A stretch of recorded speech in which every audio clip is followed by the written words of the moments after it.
ketika kita ingin memasukkan anak kita ke sekolah dasar, khususnya dari TK, itu kan tentunya orang tua itu harus prepare, siap.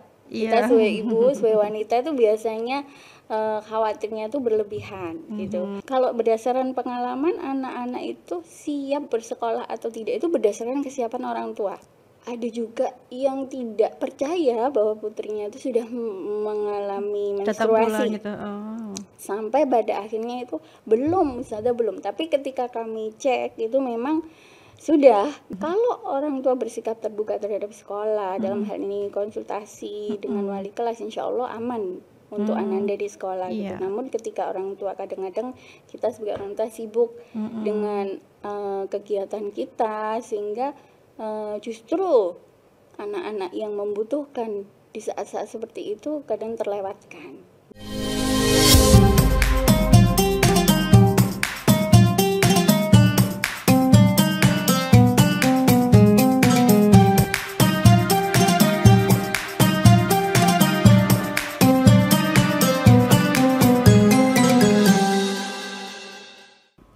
Assalamualaikum warahmatullahi wabarakatuh. Selamat datang Tribuners, kembali lagi dengan saya Frida yang akan menjadi host hari ini untuk podcast Ramadan Wanita dan Islam.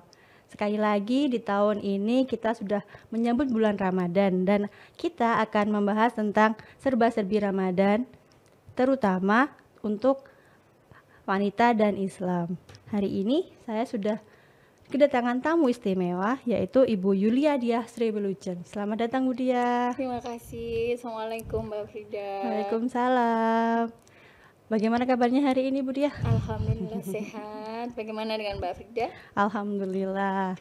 Nah, hari ini Bu Diah itu datang dari SD Al-Falah Darmo Surabaya. Berkaitan dengan Bu Diah juga, kita akan membahas tentang pendidikan anak usia dini dan pendidikan anak SD terutama ya. Oke. Sebelumnya Bu Diah bisa diceritakan bagaimana sih pendidikan di SD Al-Falah Darmo Surabaya itu? Baik, terima kasih Mbak Frida. SD Al-Falah Darmo Surabaya memang berdiri sudah sejak lama ya. Dan di sekolah kami ada banyak sekali program-program yang di mana di situ memang seperti program pemerintah saat ini, bahwa sebuah pendidikan itu hendaknya harus meaningful, mindful, dan joyful. Nah, insya Allah kalau di SD Al-Falah kami sudah menerapkan hal itu Mbak. Begitu. Nah, program-programnya apa saja? Tentu saja program-program kami lebih pada bagaimana anak-anak belajar untuk mandiri, mengetahui tanggung jawab dan kewajibannya, dan bagaimana anak-anak bisa melakukan, yang paling penting adalah memiliki akhlak yang baik dengan sholat tepat waktu, melakukan semua kewajibannya sesuai dengan tentunya dengan tuntunan Islam, sesuai dengan visi misi kami. Begini Bu dia kayak untuk calon murid gitu ya, apa sih persiapan yang bisa dilakukan oleh orang tua maupun murid yang ingin mendaftar di sekolah di SD Al-Falah? Mungkin bukan yang kayak prosedurnya, tapi kayak apakah yang harus dipersiapkan lebih kayak mentalnya atau bagaimana dari orang tua maupun dari murid sendiri gitu? Baik. Sebenarnya ketika kita ingin memasukkan anak kita ke sekolah dasar, khususnya dari TK, itu kan tentunya orang tua itu harus prepare, siap dengan terutama yang ibu ya. Kita sebagai ibu, sebagai wanita itu biasanya khawatirnya itu berlebihan gitu. Nah, mungkin yang pertama kita kenalkan dulu lingkungan sekolah kepada anak kita. Kita ajak anak kita untuk mengenal lebih dalam, paling tidak lokasinya sekolahnya di mana, bangunannya seperti apa, seperti itu. Kemudian mengenalkan anak-anak dengan cara bersosialisasi dengan teman-temannya. Mungkin kalau di TK itu kan fase bermain, kalau di SD mungkin sudah berbeda lagi. Nah, itu dari fase itu tentunya ada beberapa adaptasi yang dialami oleh anak-anak. Nah, dengan cara melakukan memberikan pemahaman tentang sosialisasi di lingkungan terdekat kita tentunya itu akan sangat membantu anak kita untuk siap bersekolah di sekolah dasar gitu. Nah, selanjutnya sebagai orang tua juga tidak kalah pentingnya untuk menyiapkan mental kita. Kadang-kadang kita sebagai orang tua, seperti yang saya katakan tadi itu khawatirnya berlebihan, nanti seperti ini, nanti seperti itu. Nah, kalau berdasarkan pengalaman anak-anak itu siap bersekolah atau tidak itu berdasarkan kesiapan orang tua. malah harus orang tuanya siap dulu ya. Betul. Jadi ketika orang tua itu bismillah sudah siap nih anak saya masuk ke SD itu tidak pakai menunggu dulu. Biasanya hari pertama tuh Mbak, kami banyak sekali wali murid yang menunggu di depan kelas. Nah, itu biasanya kami para guru itu mempersilahkan memang di pertama kali masuk, namun tidak ditunggu selama sehari full begitu. Nah, ada jam waktunya gitu ya, betul. Waktunya. Itu tujuannya sebenarnya pada kemandirian anak-anak gitu. Kalau ada orang tua tentunya anak-anak akan berbeda sikapnya gitu, karena sedikit-sedikit akan keluar, kemudian juga merasa lebih nyaman dengan orang tuanya dibanding dengan teman-teman baru dan gurunya tentunya. Demikian. Jadi mungkin yang paling penting memang kesiapan kita sebagai orang tua dan bagaimana mengenalkan anak kita ke sekolah lanjutan tadi gitu. Dan iya Bu Dia, untuk masalah orang tua tadi ya, bagaimana kayak orang tua itu awalnya kan pasti ada survei ya ke sekolah-sekolah gitu. Itu kita sebagai orang tua itu baiknya pertanyaan apa sih yang harus kita tanyakan kepada pihak sekolah gitu. Gitu. Biasanya saya kadang kan juga bingung gitu loh. Banyak mungkin orang tua juga merasa bingung. Kita mau nyekolahin anak ke sekolah A, tapi apa ya yang kita harus tanyakan? Apakah kadang itu bingung juga gitu loh, apa yang harus ditanyakan ke pihak sekolah.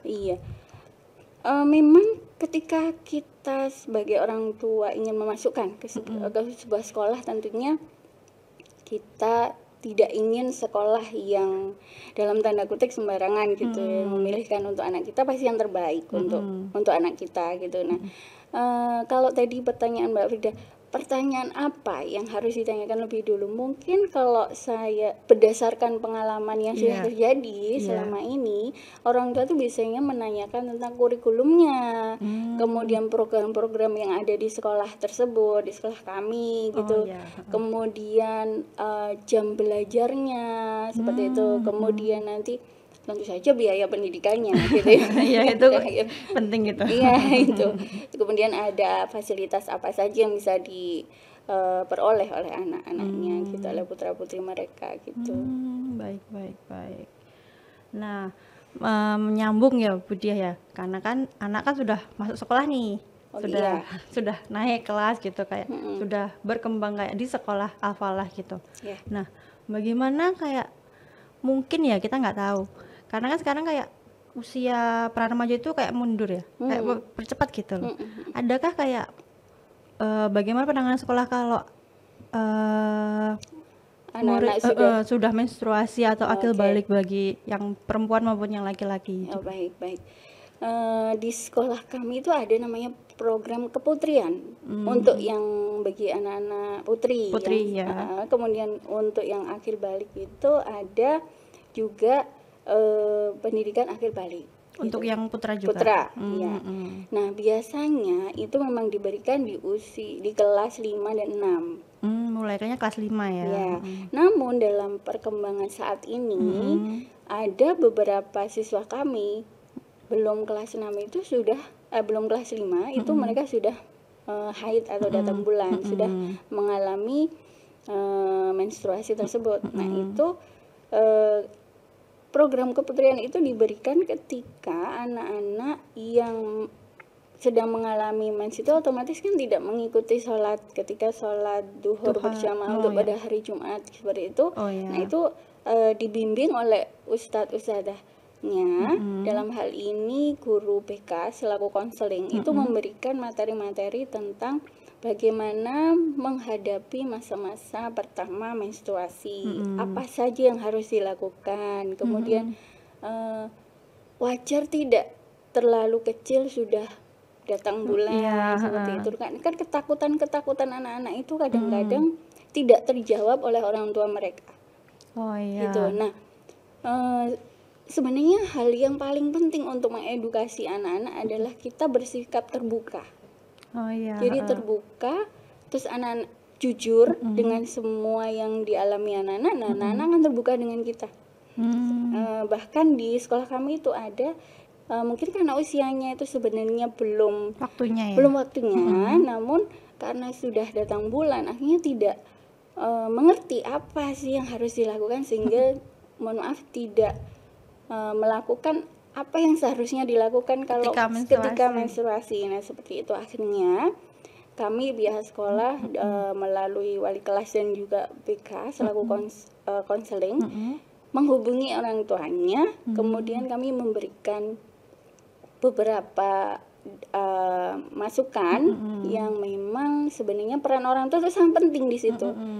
Jadi anak-anak itu kadang-kadang mohon maaf kalau biasanya di sekolah itu mereka memang saling bertukar pendapat dengan temannya ketika haid gitu, apa yang harus dilakukan dan semuanya. Namun memang bagaimana ketika bersuci, mandi besar seperti apa setelah haid, kemudian apa aja yang harus dilakukan ketika haid gitu, itu kan tidak diketahui, belum mendalam pemahaman mereka. Nah, itu yang kami berikan gitu, Mbak. Apakah sebelumnya kayak orang tuanya itu sebenarnya juga mungkin kurang tahu juga ya kalau misalnya putrinya itu sudah mengalami gitu. Ada yang beberapa itu sebenarnya ada juga yang tidak percaya bahwa putrinya itu sudah mengalami menstruasi gitu. Sampai pada akhirnya itu belum, tapi ketika kami cek itu memang sudah gitu. Kadang kalau yang pertama itu kan memang belum yang seperti apa gitu. Nah, itu akhirnya orang tua baru terus bagaimana yang harus dilakukan apa. Nah, seperti itu. Kalau orang tua bersikap terbuka terhadap sekolah, dalam hal ini konsultasi dengan wali kelas, insya Allah aman untuk anak di sekolah gitu. Namun ketika orang tua kadang-kadang kita sebagai orang tua sibuk dengan kegiatan kita, sehingga justru anak-anak yang membutuhkan di saat-saat seperti itu kadang terlewatkan. Nah, biasanya tuh Mbak, kalau memang yang perempuan tuh biasanya kelihatan kan anaknya sudah masa pubertasnya, mensnya tuh. Tapi kalau untuk yang laki-laki akhir balik itu biasanya kan tidak nampak. Banyak orang tua juga yang tidak siap ketika putranya itu sudah mengalami akhir balik. Jadi masih merasa masih kecil, belum akhir balik, belum waktunya seperti itu. Nah, itu kami berikan edukasi parenting kepada orang tuanya. Jadi bagaimana menghadapi anak-anak yang sudah akhir balik. Di samping itu, untuk edukasi yang diberikan ke anak-anak ada melalui guru pendidikan agama Islam, sholat akhlak, itu mengupas tentang akhir balik itu. Kalau di SD Al-Falah itu memang pembelajarannya dipisah ya antara putra dan putri ya? Betul sekali, dari kelas 1 kami pisah. Namun di beberapa kegiatan juga masih bertemu, seperti baca Al-Quran itu kan setiap hari setiap hari dilakukan dan bertemu. Namun memang anak-anak kami sudah terbiasa dengan kondisi itu. Jadi ketika berkelompok gitu Mbak, dengan sesuai dengan misalnya ini juz 1, ini jilid berapa, ini Al-Quran berapa gitu, mereka langsung misah sendiri, ini yang perempuan, yang laki. Walaupun itu satu kelompok gitu. Jadi kalau misal bagi orang tua lebih lebih secure gitu ya, soalnya kan sudah dipisah-pisah gitu loh. Apalagi untuk pendidikan, mungkin masalah pubertas juga kan, mungkin kalau masih kecil kan kayak malu-malu gitu ya kalau dibahas. Ada yang cowok, ada cewek, seperti itu. Iya, betul. Itu jadi, dan bagaimana memahami anak yang baru apa ya, transisi. Masa itu saya sebut masa transisi ya, karena anak-anak yang mengalami itu tentu saja emosinya akan berbeda dengan anak-anak yang belum mengalami. Nah itu biasanya lebih dekat dengan guru BK.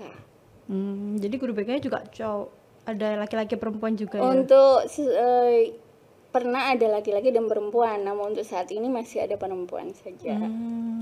Baik. Lanjut Bu Diah ya. Iya. Ini kalau untuk kasusnya saya nih sebagai kayak keluarga muda yang baru memiliki putri apa putra gitu. Persiapannya untuk mempersiapkan anak sebelum masuk sekolah itu pendidikan di rumah gitu apa ya tipsnya mungkin dari Bu Diah yang praktisi pendidikan gitu. Waduh, praktisi pendidikan.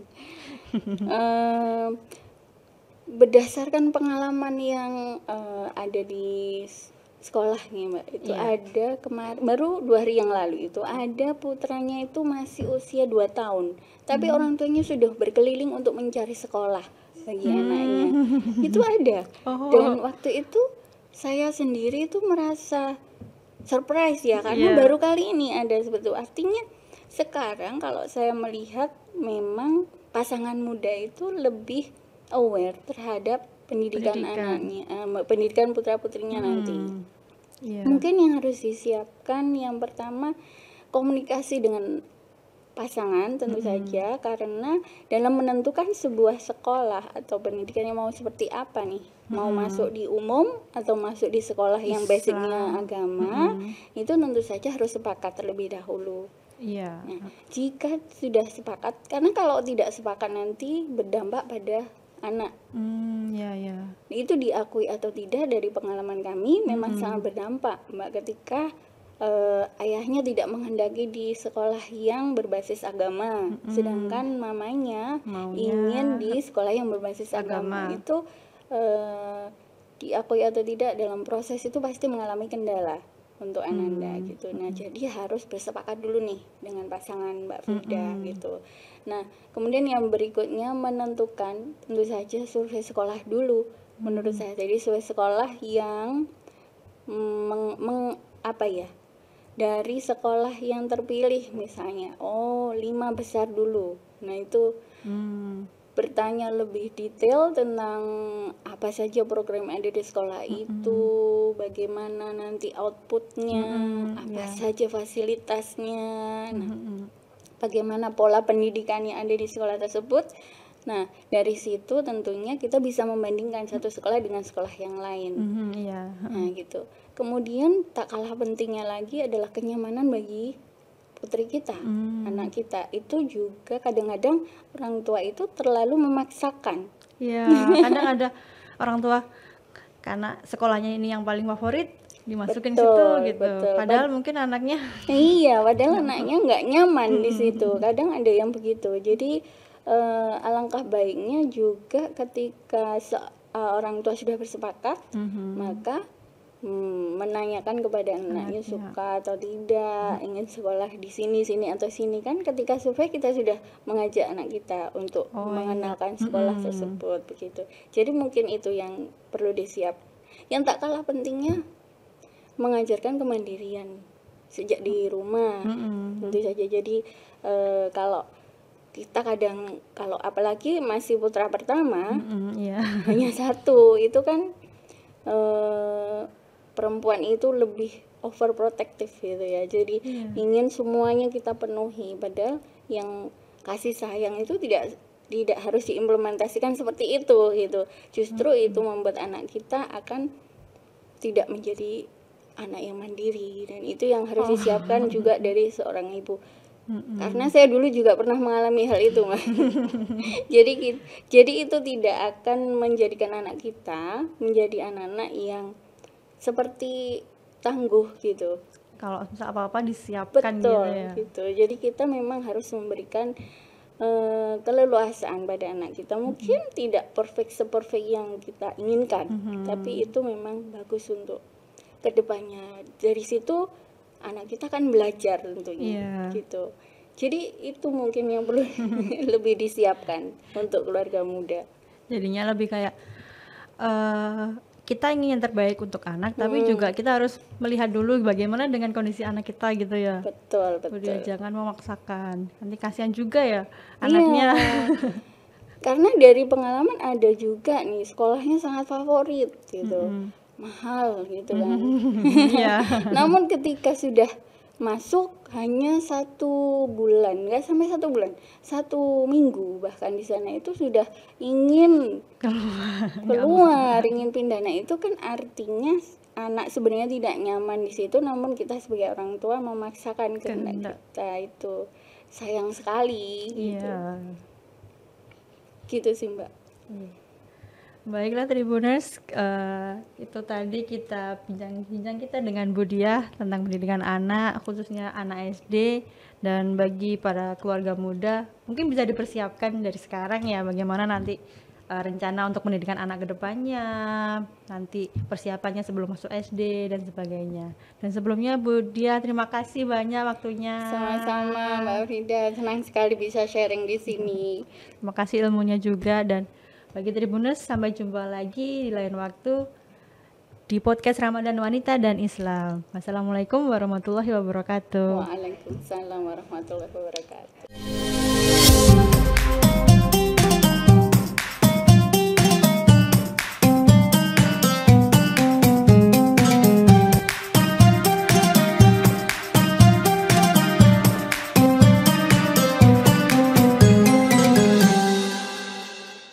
Download Tribun X sekarang, menghadirkan lokal menjadi Indonesia.